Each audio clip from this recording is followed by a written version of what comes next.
Kanka uçakta 503 tane tuğla var. Bir tanesi düştü. Kaç tane kaldı? 502.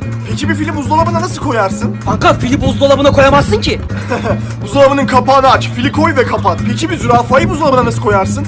Buzdolabının kapağını aç, zürafayı koy, kapat. Hayır, yanlış. Önce buzdolabının kapağını açacaksın. Fili çıkarıp zürafayı koyduktan sonra kapağı kapatacaksın. Wow. Aslanın doğum günü partisi varmış. Bütün hayvanlar hatırlamış, birisi hatırlamamış. Hangisi? Aslan mı? Hayır, zürafa, çünkü o buzdolabında. Peki Ahmet timsahlarla dolu havuzda nasıl ölmüş? Timsahların üzerine basmış. Hayır, timsahlar aslanın partisinde. Ama yine de ölmüş. Nasıl? Boğulmuş mu? Hayır, kafasına tuğla düşmüş. Now by now.